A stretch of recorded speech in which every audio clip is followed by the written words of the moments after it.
This movie was just designed to be a really good time. It's designed to be seen with a big crowd, and it's a whodunit, which is a fun genre. It's got like a big all-star cast, and really, it was made for nothing else except go with your family and just have a blast in the theater. Have a good time. Okay. And you're a huge fan of the genre, as you talked about last night a bit. Was making this movie kind of like nostalgic for you in any sort of way?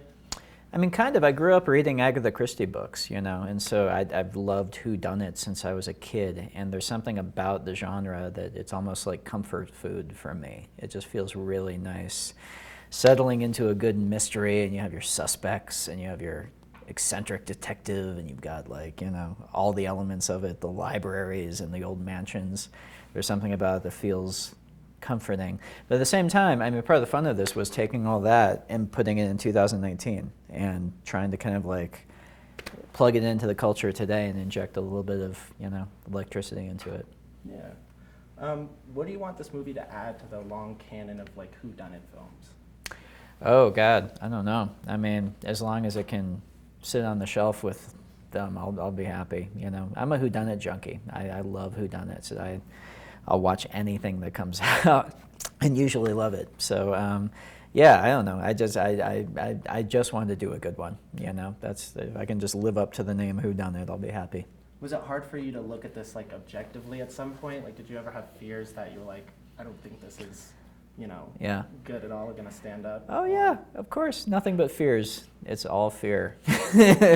Yeah, no, there's no objectivity. When you jump into any movie, I think, whether it's a whodunit or a Star Wars movie or whatever it is, you have to just kind of jump in with your whole heart. You got to trust what you think you want to make with it, and then you just have to kind of set your sights and do it, and there's no objective measure that you have to put yourself against in terms of where it's going to land. You just kind of have to, figure out what you care about and aim for that.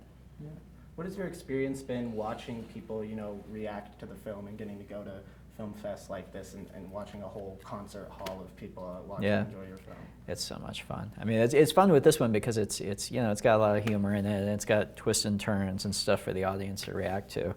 So it's really, really fun sitting in with a good audience watching it. And at film festivals, you get movie-loving audiences, and last night here in Denver, it was pretty great.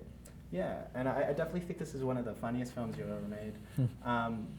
Was a lot of that humor written into the script, or did some of it come from once you saw the cast members' chemistry and then it developed from there?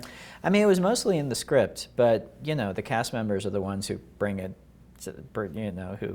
who make it work. So it's and I think all of them are. I mean, what's fun about it is they're all having fun. I think every single one of them.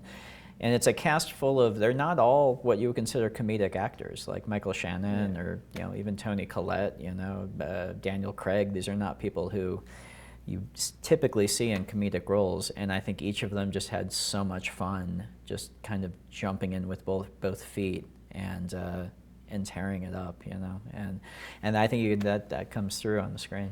Yeah, it does. Yeah.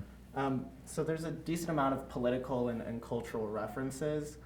Were you trying, especially kind of revolving around the theme of privilege? Mm-hmm. I know it wasn't the centerpiece of the film, but were you trying to make any sort of statement or say anything with some of those references in the film? Well, and I mean, I don't know about making a statement. That sounds kind of boring, but the movie has something on its mind. The movie definitely has a perspective on that thing. So, but then, I mean, I think it's always more effective when anything that the movie is thinking about or wants to give you to think about, it communicates through just like an entertaining story. That's what you're always aiming for with a movie, I think. And that's always more fun than a movie that feels like it's giving you a lesson, I suppose. Yeah. And at the end of the day, it's not a lesson. It's a topic the movie has a perspective on. It's giving you stuff to chew on with it. It's a lot more fun than a lesson. Yeah. Yeah.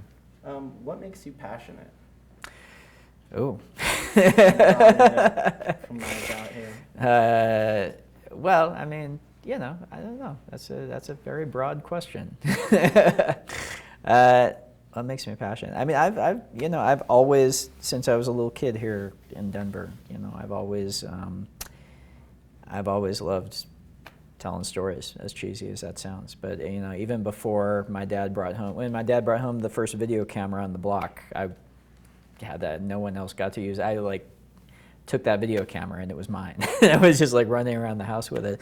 Even before that, though, I was writing stories. I don't know. I think it's really fun to make stuff up and then write it down and then see the effect it has on people, you know? And that was true. I was writing stories when I was a kid, and then cut to last night in Denver, seeing in the Opera House, like, all these people react to this thing. It's fun.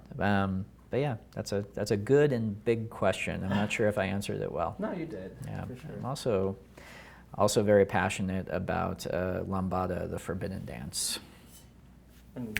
I'm joking, kidding. Just, yeah, it's an aged reference. No. It's all right. It's my true passion. Movies is a side thing. I'm mostly a lambada guy. Tell, yeah, it's not really your main thing. Yeah. Is there any genre that you would like to tackle next, or any type of film that you're interested in making in the future?